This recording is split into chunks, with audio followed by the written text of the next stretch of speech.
Halo, selamat datang kembali di live webinar UMKMologi, powered by Suara Suku. Ini adalah freelance rasa bisnis. UMKMologi merupakan komunitas online yang ngomongin soal bisnis, dari membangun, mengelola, hingga mengembangkannya lebih jauh. Sebelumnya, ayo kita kenalan dulu dong dengan Suara Suku.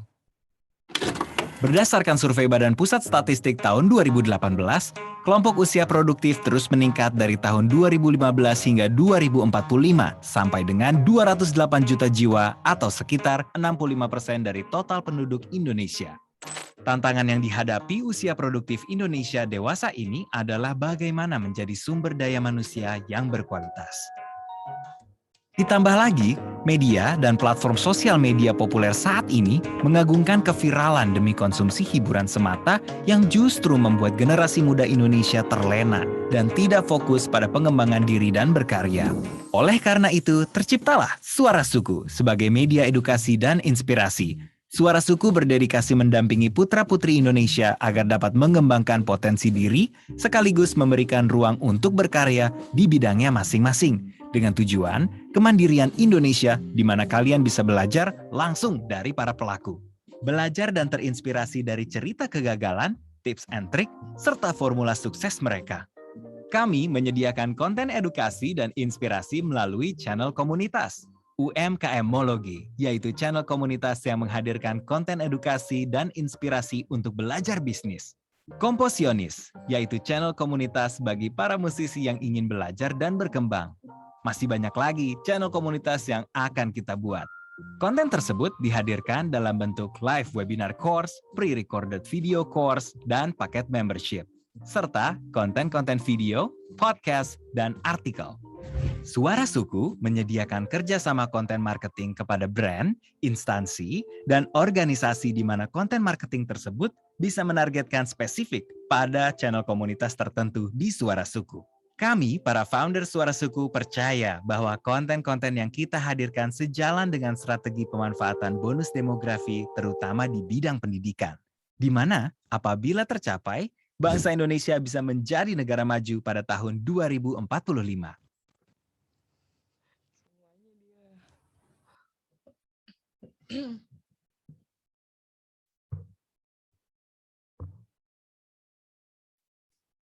Nah, itu dia tadi, seputar Suara Suku sedikit-sedikit lah untuk perkenalan bersama dengan Suara Suku dan juga UMKMologi. Sekarang kita langsung aja ngomongin tema utamanya, yaitu freelance rasa bisnis.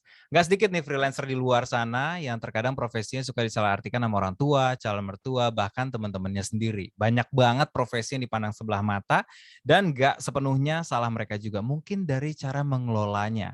Tapi sebelum itu, gue mau kenalin dulu kalau di sebelah gue ada penyiar Hard Rock FM, Susantan. Hai UMKMologi, bener nggak Bener. penyebutannya? Bagus loh untuk penyebutan pertama kali loh. Suara Suku dan juga Bang Fahri. Halo, selamat sore semuanya. Selamat sore, semoga sehat-sehat selalu ya Susan ya. Sehat pastinya, walafiat ya. Baru aja tadi habis kelar siaran dan langsung ke sini dan tentu aja kita mau ngomongin soal yang penting, yaitu freelance yang bisa dijadikan sebuah bisnis.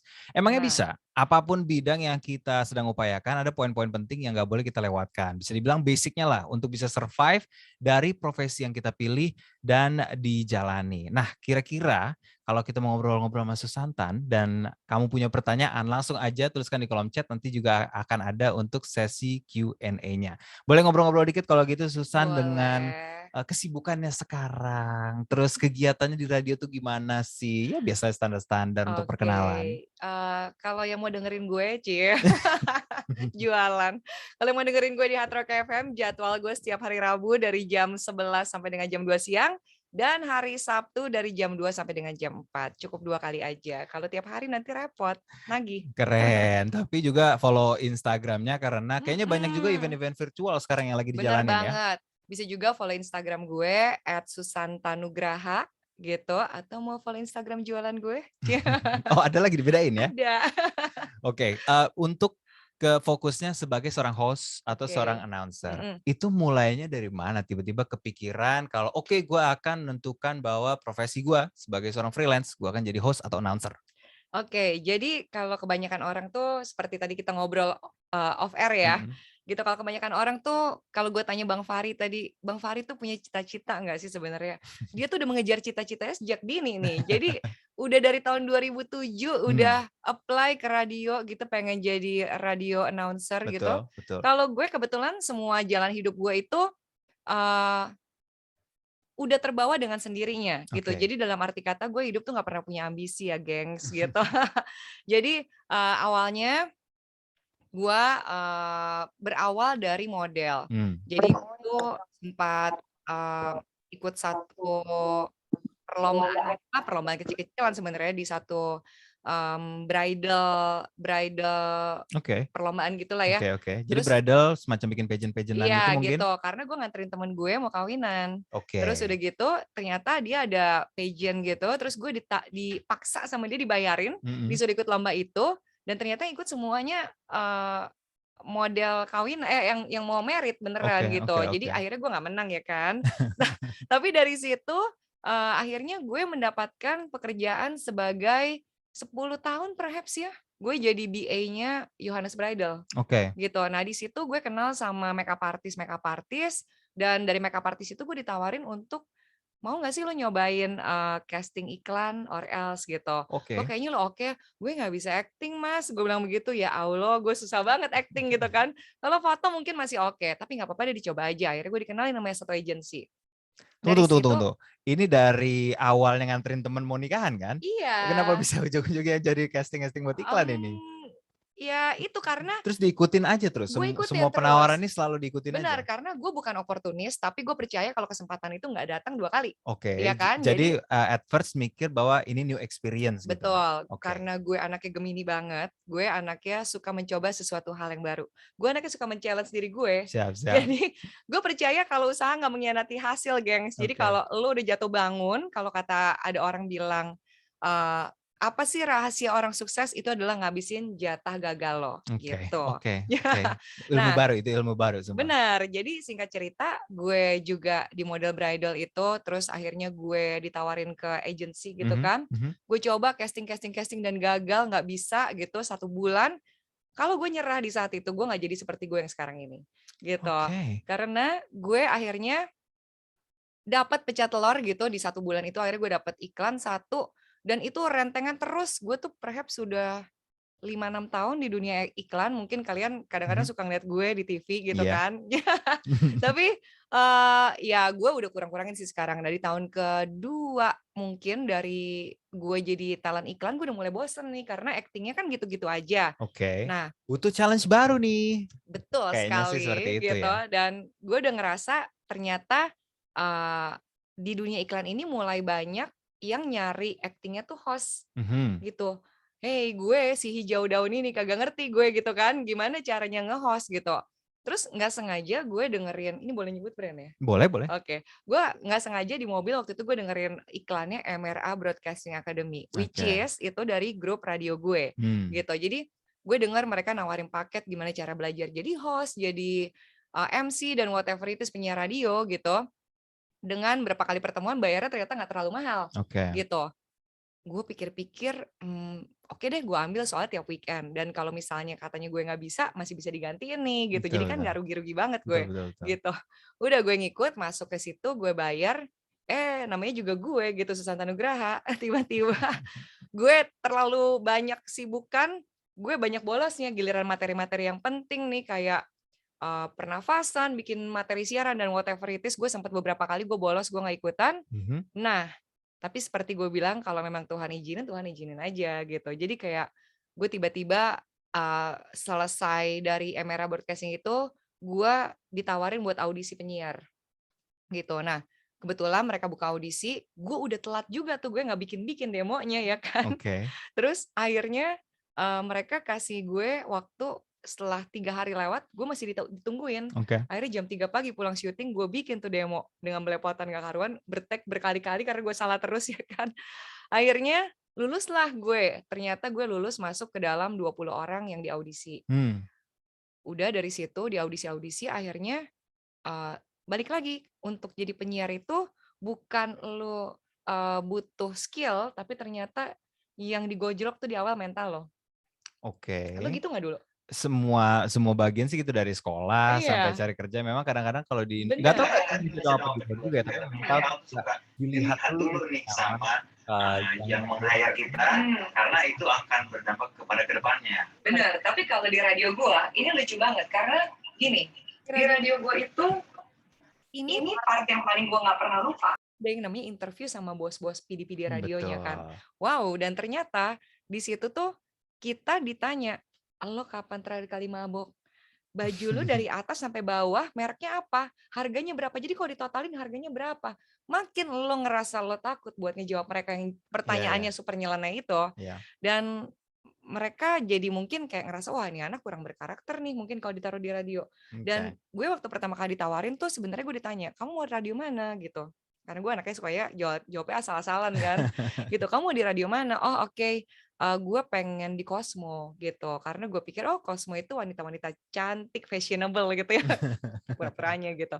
Ternyata kok ujung-ujungnya gue dimasukin di Hard Rock, kayaknya gue kurang ibu-ibu, pecicilan gue anaknya. Tapi Oke. ternyata waktu pertama kali gue pikir, wah kayaknya bosnya salah nih masukin gue di sini.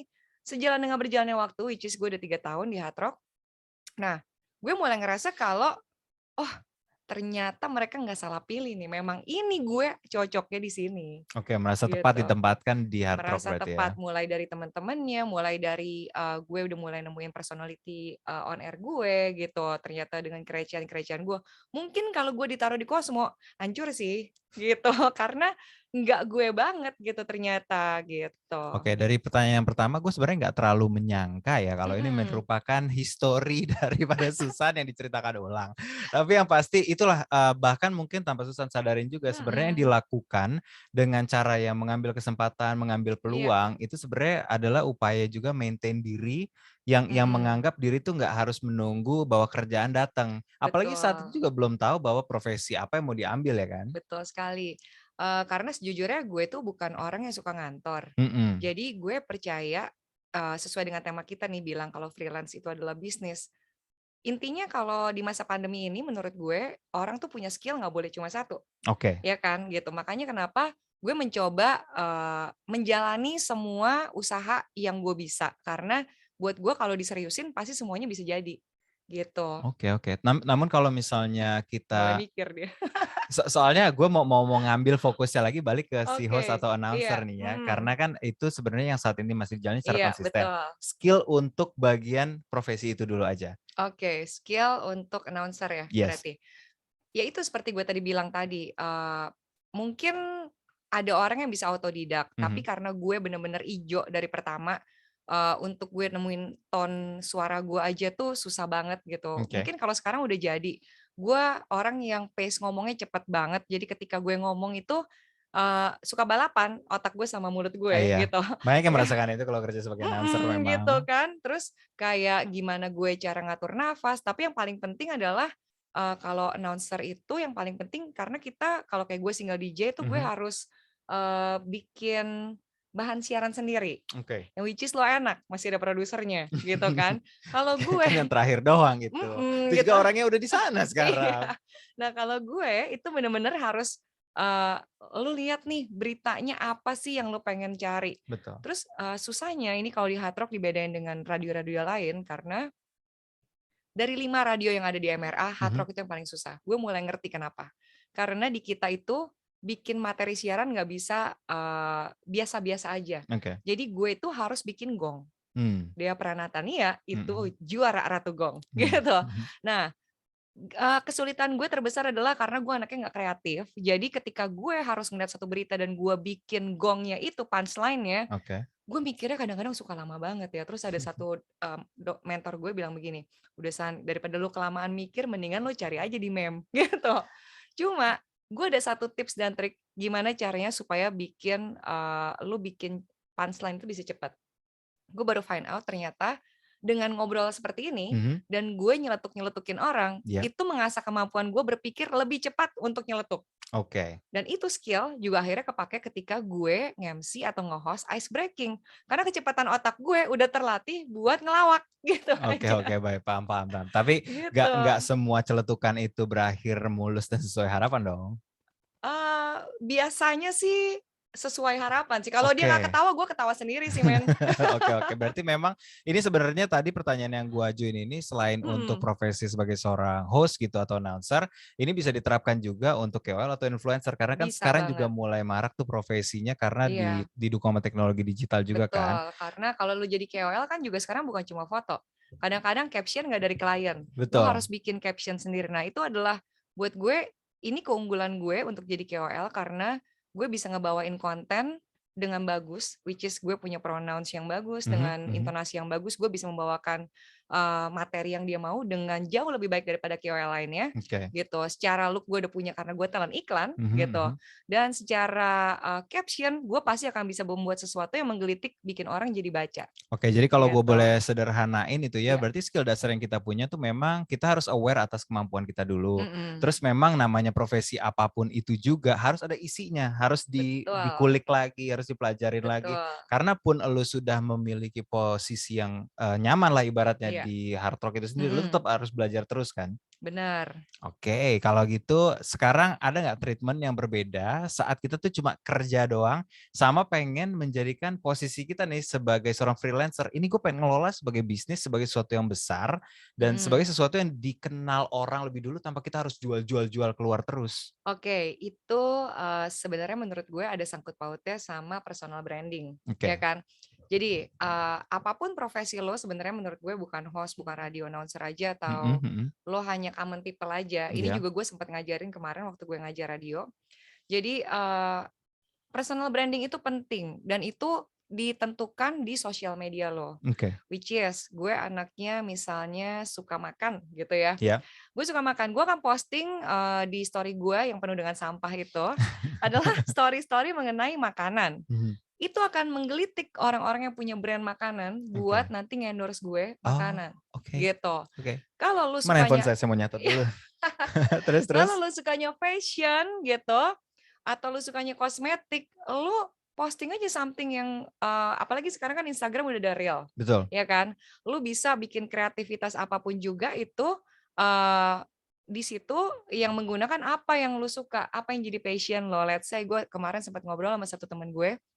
Dia lagi ngejar jadi host di Piala Dunia. Gitu nge-host buat Piala Dunia tahun depan lah ya. Sangat ambisius dan bersemangat. Ambisius, yang which is gue gak ngerti juga gitu kan, soal bola gitu. Tapi gue bilang gini, men, lo kalau pengen kayak gitu, oke berarti mulai dari sekarang lo mesti bikin konten yang memang related sama Piala Dunia, supaya lo dilirik. Karena kalau media sosial itu penuh dengan konten yang demikian, untuk lo mungkin nanti gue kenalin ke orang hostnya di dalam, let's say MNC or else gitu ya, mereka akan lihat, oh iya ternyata dia udah ngomongin bola, dia ngerti lo gitu. Udah abis itu tinggal penampilan lo yang mungkin lo asah atau gimana lah gue nggak ngerti gitu ya.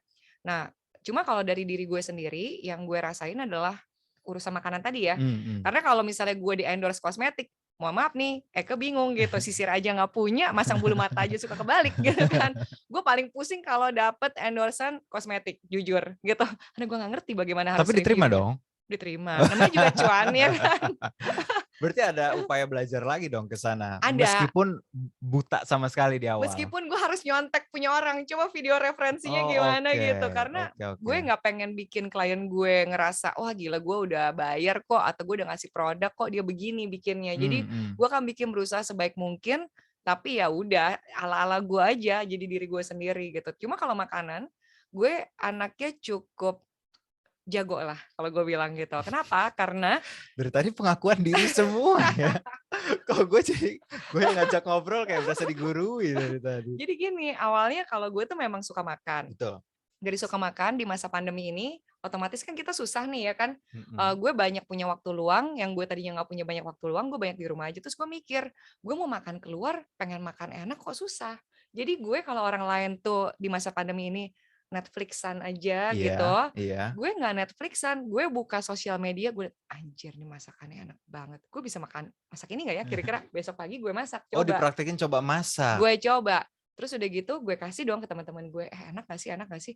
Mereka bilang enak. Terus mereka bilang begini, mau dong, dia bilang gitu. Kok tiap kali gue masak mau dong. Sampai akhirnya dia mau beli, gue jual lah. Jadi peluang bisnis lah. Benar sekali. Dan akhirnya gue jualan satu produk, gue kasih nama brand, itu sesuai dengan omongan orang. Yang catchy banget, jadi gue kasih nama brandnya Mau Dong Ya. Oke, baiklah. Ada sedikit selipan di situ. Selipan gitu. Jadi di Instagramnya, gengs. Gitu. Mau dong ya. Dongnya pakai K. Gitu. Okay, nah, itu kenapa tadinya gitu. Ini gue mau kasih tahu aja sedikit. Soalnya gue kalau posting di Instagram itu juga gue nggak asal-asal. Jadi gue bener-bener gue fotoin makanan yang gue masak itu sampai orang ngiler ngeliatnya. Oke, senikmat mungkin angle-nya ya. Betul, dari angle, dari warnanya juga pas gue masak gue pikirin tuh supaya warna-warni, dan dari lightingnya, plus dari props-nya. Nah itu kalau misalnya ada yang mau kepengen belajar kayak gitu, boleh loh. Masih ada selipan lainnya dari Mau Dong Ya. Ternyata buka untuk course untuk belajar sebagai seorang KOL. Nah ini kan dari tadi kita udah banyak banget menyenggol-nyenggol gitu soal dunia digital ya. Dimana sekarang juga pada saat dimasuk 2020 pandemi kena ke semua lini dampaknya. Betul sekali. Negatifnya tentu aja banyak orang-orang yang kehilangan peluang bahkan penghasilannya. Tapi kalau dari sudut pandang Susan sendiri, ini bisa diambil dari sudut pandang host atau announcer-nya ya, sebagai MC-nya gitu. Challenges-nya sebenarnya apa aja pada saat ketemu dengan pandemi dan orang-orang dipaksa ke digital? Kalau gue sendiri ngerasa mungkin kalau buat orang tuh sama mungkin kayak musisi ya. Ketika manggung asli sama lo di virtual doang itu kan beda rasanya. Yang ngangenin sih itunya. Terus buat gue kesulitannya adalah karena gue harus nge-MC pakai masker, bro. Nggak bisa napas ya, napas aja susah ya kan. Ada yang gue mesti pencilatan terus gue pakai masker, ada yang gue pakai face shield kegetok sama mic-nya sendiri gitu kan. Jadi buat gue nggak sebebas itu. Tapi untuk acara-acara event virtualnya ya seperti kita tahu tadi, kalau pasti akan ada kendala-kendala. Entah dari connection internetnya. Yang pernah gue rasain tuh 2 minggu yang lalu gue nge-MC virtual event buat BNI 46.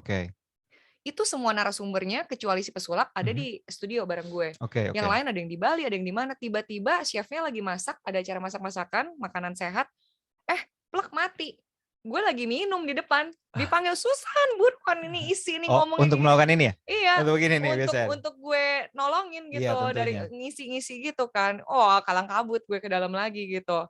Terus ya paling itu aja sih. Tapi menurut gue semua itu bukan sebagai suatu beban sih. Karena buat kita nih, bahkan gue banyak dapat kerjaan yang gue harus di rumah aja, enak banget itu. Timnya datang, kayak Lazada, timnya datang, ngeset sendiri, gue tinggal ngoceh 1 jam, terus atau gue cuma gue operate sendiri pakai laptop gitu kan, dengan bayaran yang sebenarnya nggak beda-beda jauh juga. Gue nggak usah harus yang kayak bisa atasnya rapi bawain celana pendek ya kan. Dia bisa kompromi lah ya dengan keadaan yang sekarang sudah pada mulai virtual. Benar. Tapi dengan kondisinya Susan juga diimbangi tapi dengan kecakapan di teknologi itu kan. Iya benar, dan kalau kayak radio gitu ya, kalau dulu kan kita misalnya udah ada jadwal seminggu 2 kali.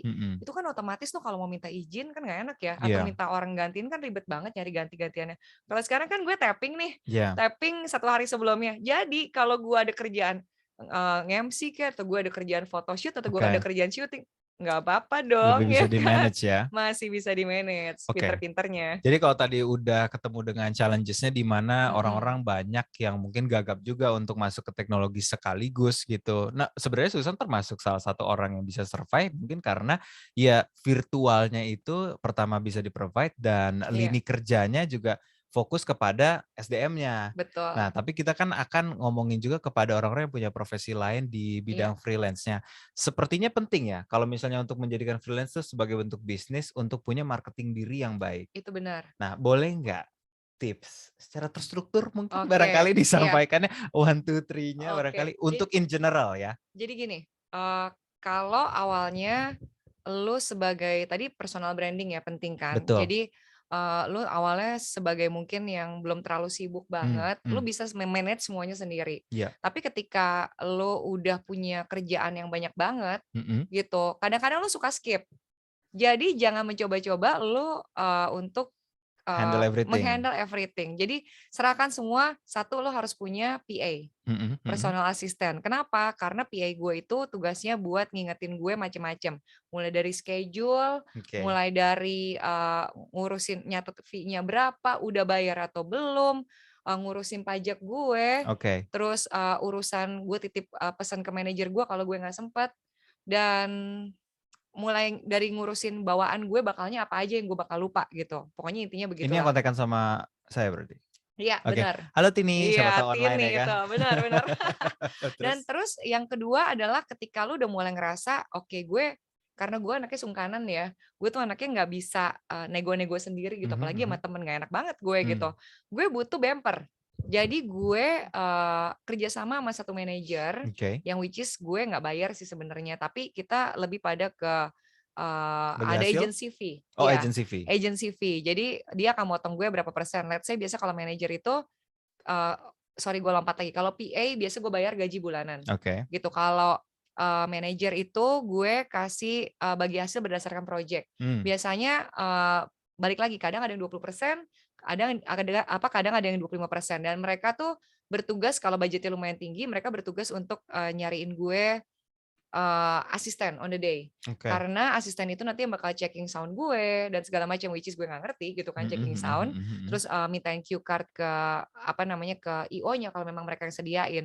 Dan manajer gue ini, Mas Rifki super baik banget karena kalau gue nggak sempet bikin cue card-nya, sampai dia yang ngejar-ngejar kliennya atau dia yang bikinin gue cue card. Pokoknya gue tau Oke, oke. beres deh gitu. Oke, oke. Oke, sorry dipotong di Mhm, situ. Kalau untuk obrolan ini kan berarti dia, ini adalah bentuk sebuah bisnis dari seorang freelancer kan. betul Nah, sekali. apakah obrolannya ini dalam versi kekeluargaan atau hitam di atas putih yang formal gitu? Enggak sih gue, gitu. Kalau gue lebih ke hitam di atas putih, karena sebenarnya manajer Oke, gue ini tetap dulu ya. manajernya Mas Tenia Gustaf, Oke, oke, oke. gitu. Karena kita satu radio, kita belajar, gue kebetulan juga nge-MC diajarin sama Mas Teni sendiri, jadi gue Mhm. pernah masuk di dalam satu manajemennya dia, Mmm, yang which is cuma dipegang sama Mas Teni sama gue.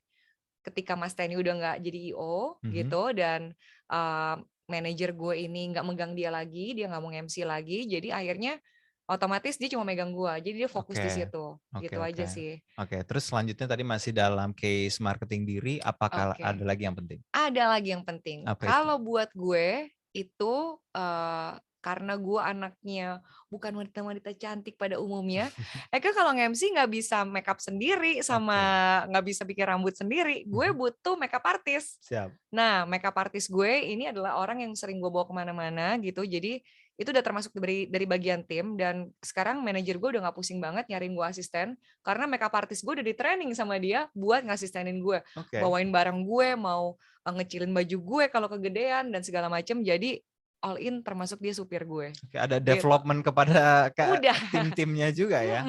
Dan, gue anaknya suka mendelegasikan wewenang banget. Jadi mereka tuh willing to help, bukan gue ngerjain orang ya, tapi mereka tahu gue dengan segala macam keribetan gue, jadi Mhm. mereka udah ready buat ngebantuin gue. Dan ketika lu bisa mendelegasikan kewenangan itu ke orang-orang, itu bikin hidup lu nggak jadi ribet kok, sumpah. Oke. Dan gue seneng banget kenapa? Karena dengan gue punya tim, gue dikasih Tuhan berkat gitu, ada uang, itu which is gue juga bisa ngebantu mereka buat kasih uang. Di masa pandemi ini kan mungkin Mmm, makeup artist gue tuh mmm. tadinya makeup artist iklan dan wedding yang dia nggak terlalu punya banyak kerjaan di era ini, dan gue banyak kerjaan nge-host dan lain-lain, itu buat gue, lu ikut gue aja deh, sini gue ada project ini, ada project ini. Jadi pas kemarin gue ngeliat tuh gue pengen ketawa sendiri sih. Di jadwalnya dia tulisannya Susan, tanggal segini Susan aja semua gitu ya kan. Tapi bener deh, jadi jangan coba-coba buat ngirit-ngirit gitu. Kalau memang lu butuh bantuan, lu harus split tim lo apa yang lo butuhkan. Kalau gue kan cuma butuh 3 tadi. Betul. Mungkin kalau kalian ada butuh yang spesifik lagi apa kan gue nggak tahu. Tapi buat gue manajer itu penting karena manajer itu bisa nyariin klien buat lo, which is yang lo tuh nggak cuma diem doang jemput bola, nungguin bola datang, tapi dia punya link-link banyak di luar sana yang dia bisa kasih profile lo, gitu, kasih red card lo, mungkin dia bisa ngomong yang sedikit manis sama kliennya, nawarin apa, jadi kita bisa kerja banyak gitu. Karena kekurangannya biasanya di setiap lini freelancer gitu ya, ada aja banyak bahkan orang-orang yang secara komunikasi itu mungkin tidak sebaik dari hasil kerjanya Betul, gitu. nggak tahu gimana cara memarketingkan dirinya. Betul. Itu yang paling penting. Lu pinter, kalau lu nggak bisa memarketingkan diri lo, apapun itu, bye. Oke, tadi udah ada personal branding, lalu ada marketing diri. Iya. Ini ke poin yang ketiga yang sebenarnya bisa dibilang nggak semua orang bisa mendapatkan ini, tapi kayaknya rasa-rasanya bisa diupayakan. Jadi makanya gue mau nanya sama Susan, networking. Networking pasti punya dampak yang besar banget untuk ngegedein bisnis ataupun diri kita sebagai seorang freelance kan. Mulainya dari mana? Oke, kalau gue sendiri, jadi awalnya gue kan anaknya guru piano, gitu. Terus ini seru nih. Di guru piano itu gue kerja sama orang lah istilahnya gitu. Gue dari SMP udah kerja. Mohon maaf ya gengs, cari uang sendiri di jajan gitu. Jadi gue SMP udah kerja, gue kerja sama guru gue, terus sampai gue di kuliah gue udah mulai buka sekolah musik sendiri, gue udah mulai ngajar privatan di luar dari situ. Ketika gue selesai kuliah, gue udah bikin sekolah musik sendiri dan ini cocok banget sama UMKMology ini, karena gue ini sebenarnya idenya adalah kalau buka bisnis itu membantu orang lain. Intinya memberdayakan orang lain, bukan memperdayakan ya gue. Memberdayakan orang lain. Jadi gue kalau ngerasa waktu zaman gue sekolah itu gue udah dikasih kesempatan sama guru les gue untuk bisa menghasilkan uang di masa muda. Nah, kenapa gue nggak mencoba membuka lapangan kerja untuk orang lain? Gitu. Jadi idenya tuh sebenarnya adalah gue membuka lapangan kerja untuk orang lain gitu loh. Nah, sama seperti yang gue lakukan sekarang ketika gue nge-host MC ini, gue membuka lapangan kerja juga kan buat PA gue, buat manajer gue, buat si makeup artist gue. Tadi apa tadi? Gue mau ngomong apa jadi lupa. Networking. Networking. Kan udah berlanjut nih dari pembiasaan sampai kuliah nih ya. Jadi dari piano itu gue banyak dapat link-link murid-murid yang orang tuanya ternyata cukup berada gitu dengan berbagai macam bidang profesi yang ternyata boleh dikatakan setengah konglomerat lah ya, mungkin udah konglomerat Indonesia gitu yang gue nggak perlu sebut namanya juga gitu kan. Tapi dari sana gue belajar gimana caranya gue ngehandle klien di usia dini, ngehandle orang tua murid ya kan. Ibaratnya gue pun dari sana networking pertama gue adalah dari mulut ke mulut. Kalau Susan ngajarnya bagus, gue bisa dapat murid banyak banget. Sampai gue bisa punya sekolah musik, mereka bantu gue dan segala macam. Itu networking pertama gue. Ketika gue di dunia iklan, gue masuk ke dunia iklan. Networking kedua gue adalah gue ketika ada di lokasi syuting, gue nggak cuma berdiam diri aja ngobrol-ngobrol sama talent-talent, bukan gue sombong terus gue nggak ngobrol juga, gue orangnya bawel gitu kan. Betul. Gue mencoba cari tahu karena gue udah mulai suka sama dunia iklan, tapi gue nggak mau jadi talent terus. Gue mencoba untuk ngobrol dengan orang produksi, gue ngobrol dengan director-directornya, gue ngobrol dengan kliennya, gue ngobrol dengan agensinya, which is itu membantu gue untuk ketika gue diajuin sama telko, ini Susan nih talentnya, Susan aja deh enak kalau syuting sama dia, udah bisa actingnya, udah gitu kalau di lokasi bisa ngobrol nih, seru anaknya. Sorry, maksudnya pada saat ngobrol itu main ngobrol-ngobrol aja atau cari momen-momen tertentu dulu untuk bisa menyelinap, tanpa bermaksud untuk SKSD kan pastinya? Iya, enggak, kalau gue tuh biasanya, ya kita di lokasi kan orangnya banyak gitu, kalau ada kesempatan aja ngobrol, kadang mereka ngajakin kita ngobrol duluan sih, kayak gue waktu itu sempat ada satu klien yang pas lagi kita istirahat, Susan boleh nggak kita foto bareng gitu? Oh iya boleh Pak, Bapak gimana, ternyata dia teman-teman gue, kerja di Oh, Kalbe gitu, oke oke terus oke. ngobrol lagi apa segala macam gitu. Karena dari situ, "Kamu ngapain aja?" Dia tanyakan, "Oh, aku siaran Pak di Hard Rock," gitu. "Oh kamu bisa nge-MC dong?" "Bisa Pak, tenang aja," gitu, tukeran nomor telepon gitu kan. Terus kayak misalnya kalau, dari situlah, terus kayak orang agensi juga gue banyak kenal karena gue akhirnya dalam 2 tahun gue jadi talent iklan, gue memutuskan untuk masuk ke produksi. Which is gue sempat punya PH, gue juga produser, gue IP dan segala macam. Mhm. Jadi ketika gue lagi syuting dan mereka ada project-project recehan yang nggak bisa masuk di PH-PH gede, gue menerima dengan lapang dada buat gue kerjain. Gue bilang, Oke. tenang Pak, nanti gue bantuin, gue cari tim kecil, yang gue langsung kalang kabut, siapa ya orangnya gitu Oh kan. jadi ada keterlibatan juga di situ Ada, ya? jadi gue di tahun kedua tuh gue udah mulai masuk di bagian produksi. Hmm. Gue marketing, gue ngejualin PH-PH, gue ngejualin, makanya gue banyak kenal sama director karena gue juga banyak ngejualin director-director nih. Salah satunya teman kita yang di atas, Mas Miki. Oke oke. Gitu. Jadi, eee, itu, link-link gue. Terus, gue mulai masuk ke radio. Dari radio, gue banyak kenal juga sama klien-klien kalau kita talk show kan, Hmm. gitu. Terus, kita juga banyak kenal sama, apa namanya, IO-IO dan segala macam. Pokoknya siapapun yang berkolaborasi secara nggak langsung Bener. sama si radionya Radio sendiri, itu apalagi iya. kalau yang melibatkan kita ya? Betul, karena kalau di Hard Rock, kita sendiri bukan cuma dijual secara suara. Tapi kalau kita dilihat mampu untuk nge-MC, mereka akan tawarin kita nge-MC ke klien-kliennya. Atau misalnya yang gue banyak ngalamin ini adalah gue udah berapa kali, mereka kalau ada adlibs masuk, Mhm. ada campaign dari Pantene or else gitu, mereka butuh KOL-KOL dari radio. Jadi Oke. penyiar-penyiarnya yang dia lihat lumayan, look-nya dan segala macam, dijualin buat campaign mereka. Hmm. Gitu. Nah, itu another link gitu Oke menurut oke. gue. Jadi memang jalur untuk networking sendiri itu banyak. Nah, poin selanjutnya itu Benar. sebenarnya kita mau masuk ke kebiasaan atau kebisaan untuk membangun networking. Tadi sih yang Oke. udah disebutkan sama Iya, Susan di antaranya itu memang ya kita jadi orang selain memiliki skill mesti punya rasa keingintahuan yang ngebawa kita tuh untuk ngobrol sama orang lain. benar Ada sekali. lagi nggak yang lain? Karena nggak semua dari kita bisa terlahir sebagai seorang Gemini. Iya sih.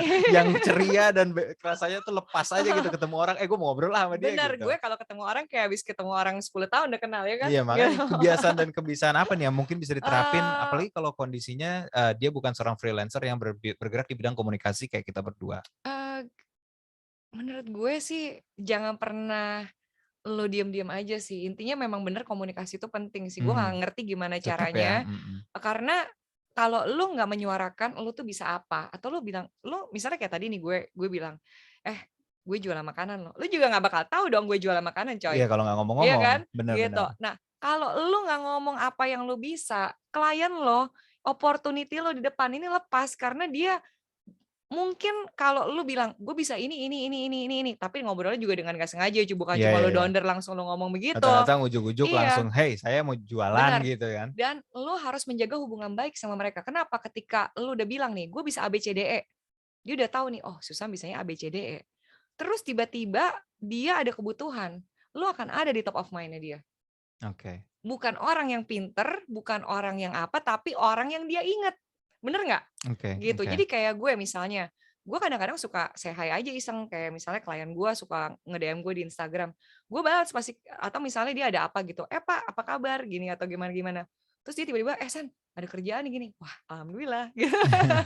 Gitu. Jadi jangan jangan takut juga buat lu jadi orang yang ramah, lu say hi, lu kasih tahu lu bisanya apa dengan ala-ala aja gitu. Oke.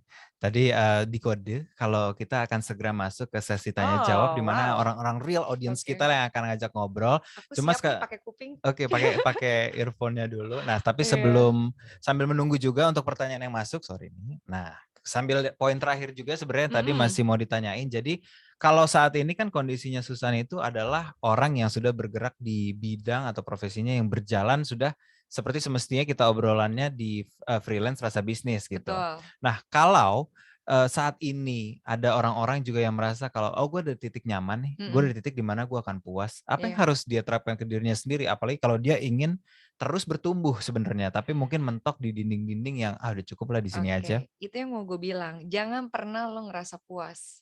Orang itu nggak boleh berhenti belajar seumur hidupnya. Kenapa? Karena yang namanya waktu itu, eee, berkembang terus kan, gitu. Tadi lu sendiri ngomong, industrinya kalau di radio dari tahun dulu sama tahun sekarang kadang-kadang udah nggak relevan orang. Iya betul. Jadi buat gue di bidang yang sama pun gue akan terus selalu belajar gitu. Sama kayak misalnya let's say gue syuting, gue kan selalu ngeliat di tempat syuting, oh director ini bagus buat makanan, gue simpen nomor teleponnya, yang ini kameramennya bagus nih kalau beauty gitu, DOP-nya bagus buat beauty.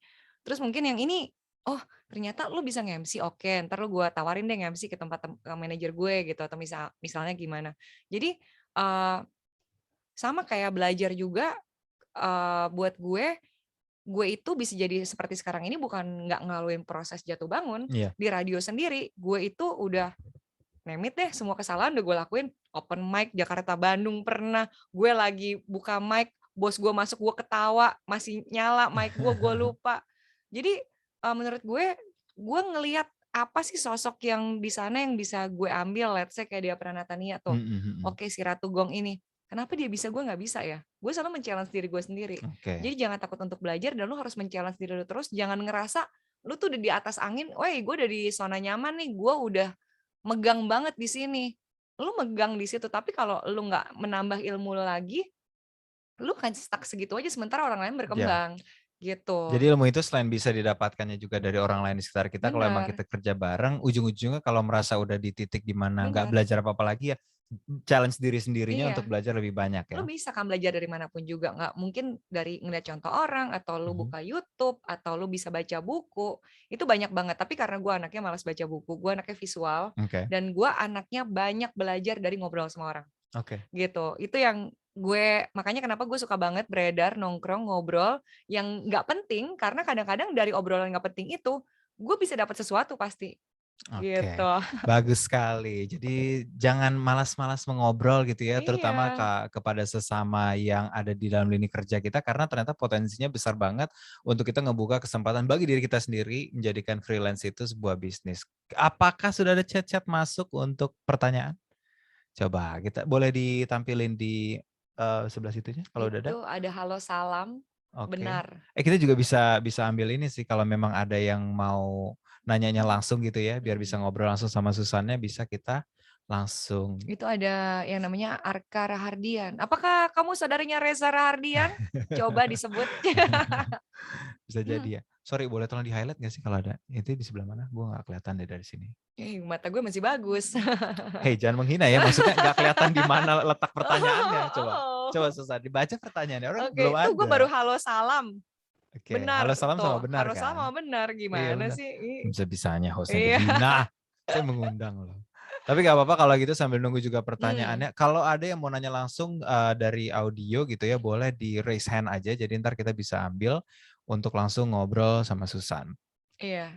Kalau saat ini, what's next berarti? Apakah menjalani aja seperti hari-harinya karena go with the flow, tapi memang nggak ada perencanaan sama sekali? Nggak. Gue nggak pernah sih. Tapi memang lucunya di hidup gue tuh gue selalu dikasih opportunity yang gue nggak pernah nyangka sih gitu. Jadi tadi balik lagi gue bilang, keuntungan di radio adalah lo udah gini. Ada pertanyaan? Oke, iya. Boleh lo dijawab dulu, tadi kita juga sambil lihat pertanyaan. Iya, Mbak Susan, bagaimana memisahkan branding antara personal branding dengan branding bisnis branding? Saya bisa membaca lebih jelas. Iya. Saya menang. Oh, gue nggak kelihatan. Tapi itu berarti pertanyaannya dari MFR ini adalah, mungkin kalau misalnya lebih tepatnya perlu dipisahin nggak? Atau kalau mau digabungin gimana caranya? Karena dia bisnis branding ini, mungkin dia punya bisnis makanan kali, kayak tadi mau dong ya. Kalau gue sih, kalau bisnisnya berupa bukan jualannya lu, jasa gitu, diri sendiri gitu ya. Bukan jasa, mendingan dipisahin. Tapi tetap lu mention di Instagram lo kalau lu punya ini. Gitu. Karena itu akan lebih gampang untuk naikin bisnis baru lo. Gitu. Cuma kalau misalnya bisnisnya berhubungan dengan lu menjual diri lu as announcer or influencer, mungkin yang banyak kan sekarang kayak ilustrator, mungkin makeup artist. Iya, itu mendingan dijadiin satu sih menurut gue, ribet kalau enggak ya nggak sih. Tapi ada beberapa temen gue juga yang makeup artist, dia dipisahin sih antara makeupnya, Instagram makeup dengan Instagram pribadi.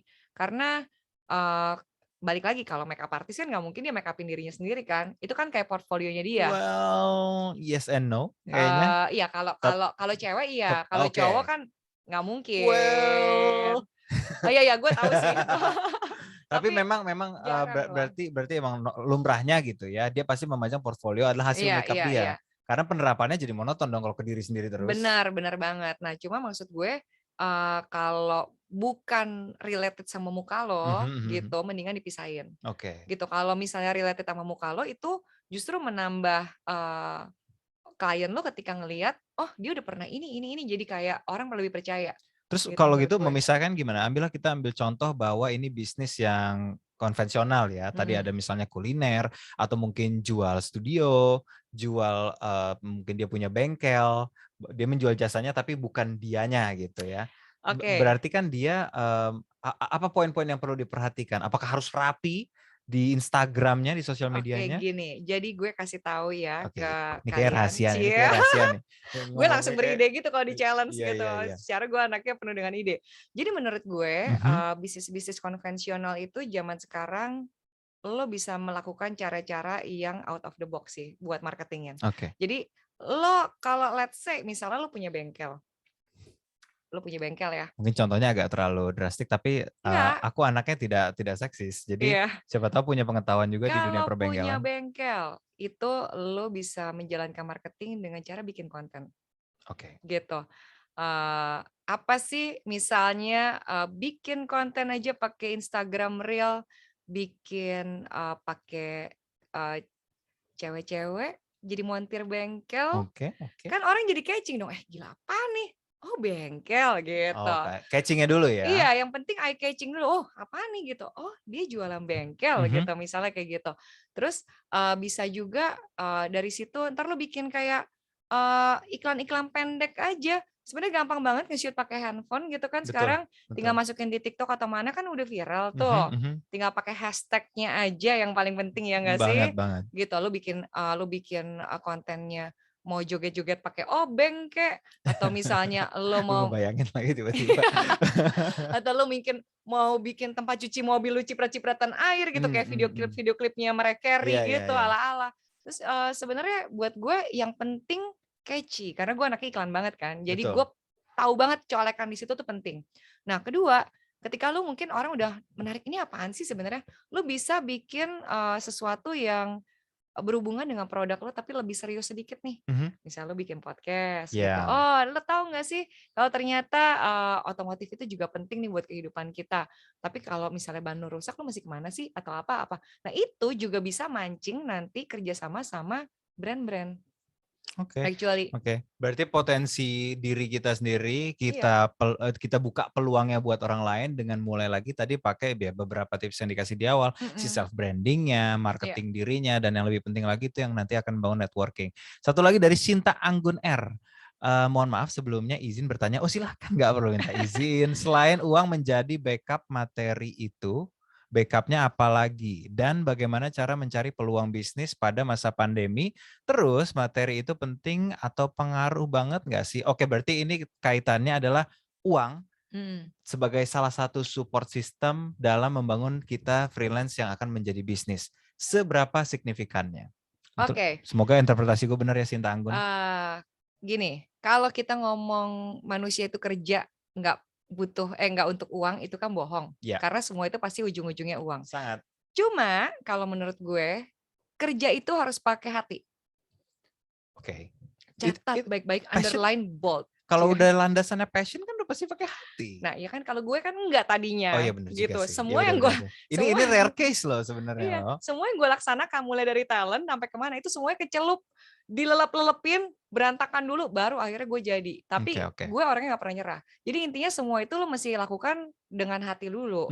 Entah nanti menghasilkan uang atau enggak, kalau lo tekunin, gue yakin banget sih kalau usaha nggak mengkhianati hasil. Pastinya. Kalau lu jadi bagus, orang bisa bayar lo lebih, gitu aja sih. Oke, jadi fokusnya adalah, tadi sebenarnya yang agak di-aiming, berarti kita sendiri harus bermodalkah untuk meninggikan citra kita untuk ke peluang-peluang itu? Bermodal. Kita tuh perlu melibatkan uang nggak sih dalam mensponsori diri kita atau membuat diri kita lebih well known gitu? Oke. Tergantung, lo bidangnya apa dulu. Kalau misalnya lo bidangnya jasa, gua rasa yang perlu dimodalin bukan uang sih, tapi adalah keahlian lo, Keahliannya skill. ya, Bener betul. nggak sih? Tapi kalau misalnya lo let's say lo buka restoran, ya lo butuh modal dong, Betul, coy. betul, betul, Makanya betul. kenapa gue nggak mau buka restoran? Kenapa kita kalau lo mau memulai suatu usaha baru gitu, start small aja. Jadi lu bikin satu porsi lu fotoin bagus, buka PO, ya nggak Iya, sih? iya, benar-benar. Online. Jadi jualannya online, nggak usah buka tempat dulu atau apa. Apalagi di masa pandemi ini kan susah. Iya. Menurut gua usaha yang paling gampang itu adalah jasa. Oke, berarti secara nggak langsung juga tadi menjawab kepada pandeminya, di mana saat ini segala sesuatu udah bisa diakses lewat internet, lewat dunia virtual, dunia digital. Jadi dari belajarnya, dari menjualnya, dari membesarkan nama dirinya yang tadinya freelance mau diangkat ke fokus bisnis, semua sekarang sudah bisa dilakukan online gitu. Termasuk kalau misalnya butuh tambahan lagi spesifik, misalnya mau ngambil spesialis di bidang-bidang tertentu, pelajari saja online. Sekarang udah banyak banget platform yang tersedia. Kalau gitu, Susan terima kasih sekali untuk waktu yang diberikan Bang di Fahri. Nggak berasanya udah berapa jam ini? Ini sejam kurang lah. Udah subuh ya ini ya? Belum. Kelamaan, emang jadi gelap sih sekarang. Tapi yang pasti untuk dengerin Susan Tan bisa lebih sering lagi ada di Hard Rock FM siang-siang ya? Iya, setiap hari Rabu dari jam 11 sampai dengan jam 2 dan hari Sabtu jam 2 sampai dengan jam 4. Oke, barangkali ada lagi project-project lain yang mau di-share biar bisa diikutin sama nggak teman-teman. apa-apa, follow Instagram saya aja @susantanugraha. Kalau mungkin misalnya ada pertanyaan-pertanyaan yang belum terjawab, bisa DM ke gue, nanti gue bakal jawab satu-satu, tenang aja. Atau mungkin pengen follow Instagram makanan gue. Mau dong ya? Boleh dong, mau dong ya, pakai K dong ya gitu. Sip, kalau gitu thank you banget juga untuk audiens yang sudah hadir hari ini. Nextnya di UMKMologi sebagai komunitas bisnis, kita akan ada pelatihan online di mana bisnis kalian akan dianalisa keuangannya oleh konsultan bisnis dari RCFC. Jadi gabung aja dulu FB grupnya UMKMologi dan nanti kita bisa lanjut di sana. Sekali lagi, thank you banget Kak Susan. Thank you banget yang udah hadir di Suara Suku UMKMologi live webinar Freelance Rasa Bisnis.